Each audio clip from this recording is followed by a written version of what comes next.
नमस्कार प्रणाम दोस्तों, आप देख रहे हैं पिंक सिटी टाइम्स न्यूज। मैं पहुंचा हूं दिल्ली। ये जो आंदोलन था और रैली था भाई का, उसमें मैं पहुंचा हूं। यहां पे प्रदेश सचिव जी हैं, जो मैं उनसे जानने का कोशिश करता हूं कि आखिर रामलीला मैदान से यहाँ क्यों ये यहाँ पे कराया गया। देखिए, रामलीला मैदान की तरफ कुछ मुस्लिम भाइयों का कोई कार्यक्रम था और माननीय भाई जी ने सोचा कि हमारा वो अभी कार्यक्रम हमारा है, ये भी कार्यक्रम हमारा है, इसलिए यहाँ पे कार्यक्रम किया गया है। और कोई दिक्कत नहीं है और कोई समस्या नहीं है, आपस में भाईचारा बना रहे। सर जी, यहाँ पे जितना जनसंख्या जो आई थी, यहाँ पर तो आटी नहीं है जनसंख्या, उससे 10 गुना जनसंख्या ये बाहर रही। आखिर कारण क्या है? देखिए, जब भी भीम आर्मी आजाद समाज पार्टी का कोई कार्यक्रम दिल्ली में हुआ है, जितना आंकड़ा रहता है उससे कई गुना लोग हो जाते हैं। पिछले जो कार्यक्रम में जो स्टेडियम किया गया था उससे 2 गुनी बड़ी स्टेडियम थी, लेकिन इसके बावजूद भी जितने लोग अंदर थे उसके कई गुना ज़्यादा बाहर लोग थे। तो भीम आर्मी आजाद समाज पार्टी का कारनामा बहुत तेज़ी से पूरे देश में बढ़ रहा है, हर जगह बढ़ रहा है। तो ये आंकड़ा हमारे जो लीडर हैं, हम लोग जो हैं, हम आंकड़ा नहीं लगा पाते हैं कि हमारी संख्या कितनी हो जाएगी, इसलिए जगह कम पड़ जाती है। चलिए सर, मैं ये जानने का कोशिश करता हूँ कि आखिर भाई ने यहाँ पे क्या कहा और क्या इससे सीख मिली और किस दिशा में ये रैली जाएगी। देखिए, सीधी सी बात है, माननीय चंद्रशेखर आज़ाद जी ने, जो नगीना के सांसद हैं, संस्थापक भीम आर्मी, राष्ट्रीय अध्यक्ष आज़ाद समाज पार्टी, उन्होंने कहा कि जो ये सरकार, जो भाजपा सरकार, जो केंद्र की सरकार, जो भाई भाई को आपस में बांटना चाह रही वर्गीकरण के माध्यम से, ये किसी भी हाल में भीम आर्मी आजाद समाज पार्टी उनको सफल नहीं होने देगी और हम आपस में बटेंगे नहीं, मिल के जो हमारा अधिकार है उसको हम लेके रहेंगे, हम बटेंगे नहीं। सर जी, मैं जानने का कोशिश करता हूं कि यहाँ से मऊ जिला से भी कुछ लोग आए हैं, उनके माध्यम से मैं जानने का कोशिश करता हूं कि इससे क्या संदेश पहुंचा है। संदेश यही पहुंचा है कि भाई का जो अभी बोल कर गए हैं कि हम लोग जातिगत जनगणना जो है पूर्ण रूप से करा कर छोड़ेंगे और जातिगत जनगणना हो जाने के बाद ही यह पता चलेगा कि किसकी कितने हिस्सेदारी भारत की पूरी धरती, जगह, जमीन सब चीज़ में है। इसलिए ज़रूरी है कि जनगणना हो। देखिए, यहाँ जिला बलिया से भी कुछ शेर आए हुए हैं, बेलथरौड़ विधानसभा अध्यक्ष। मैं उनसे जानने का कोशिश करता हूँ कि इससे इनको क्या सीख मिली है और इनका समाज किस दिशा की तरफ बढ़ रहा है।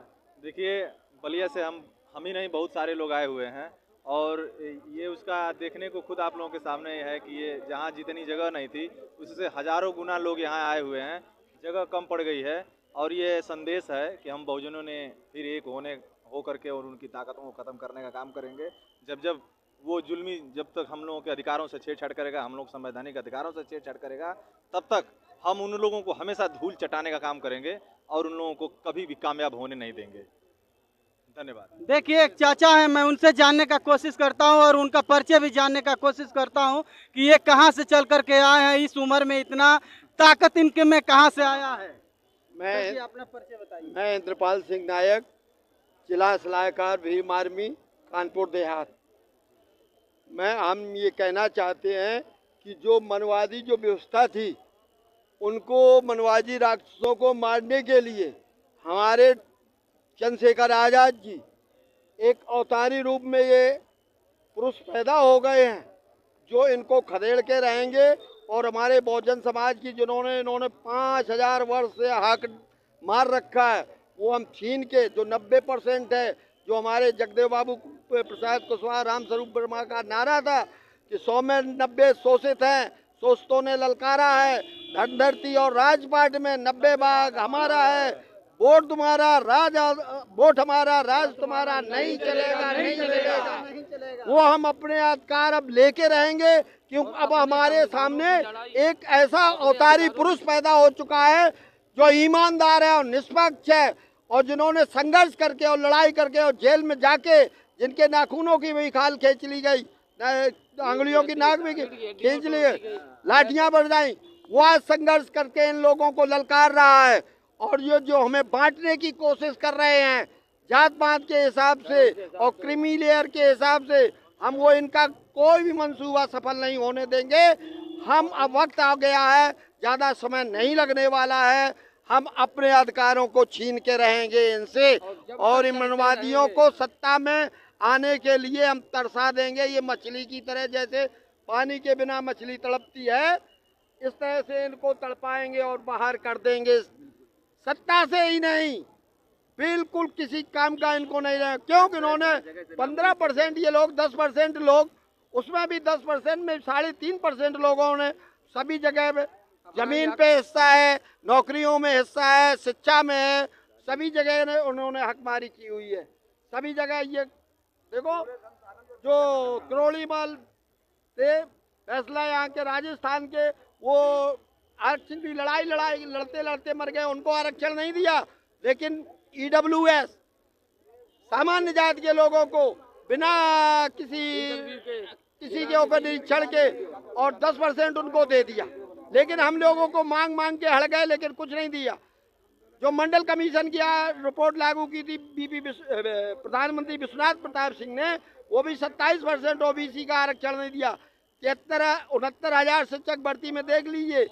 यूपी की जो सरकार, माननीय मुख्यमंत्री योगी आदित्यनाथ जी कहते हैं, उन्होंने जो घोटाला किया है 19,000 और 6,000 का ना, उनको उसके ST लोगों को, SC ST लोगों को 25,000 लोगों के हकों की घोटाला किया है, तो इनको जेल जाना पड़ेगा। जब हमारी सरकार बदलेगी, हम अपना अधिकार और हक लेके रहेंगे। योगी आदित्यनाथ मुख्यमंत्री उत्तर प्रदेश, ये सुन लें, आपको आप जेल की तैयारी कर लें। आपने जो हक और अधिकार हमारे मारे हैं, 27% में 3.86 पॉइंट हमें इन्होंने हिस्सेदारी 27% में दी, जबकि हमारा 27% आरक्षण बनता है। इन्होंने आरक्षण नियमावली का पालन नहीं किया, घोटाला। तो अब हम लोग चुप बैठने वाले नहीं हैं और हम अपने अधिकारों के जागरूक हैं और छीन लेंगे। चलिए दोस्तों, चाचा से ये जानकारी मिली है कि जो हमारे बाबा साहेब का, जो हमारे महापुरुषों का जो धरोहर है, उसको हम व्यर्थ नहीं जाने देंगे। अब सुरक्षा में हम लगेंगे। अब जो भी कोई यहाँ लाएगा उसको हम लोग छोड़ेंगे नहीं। अब इस पे उतर गए हैं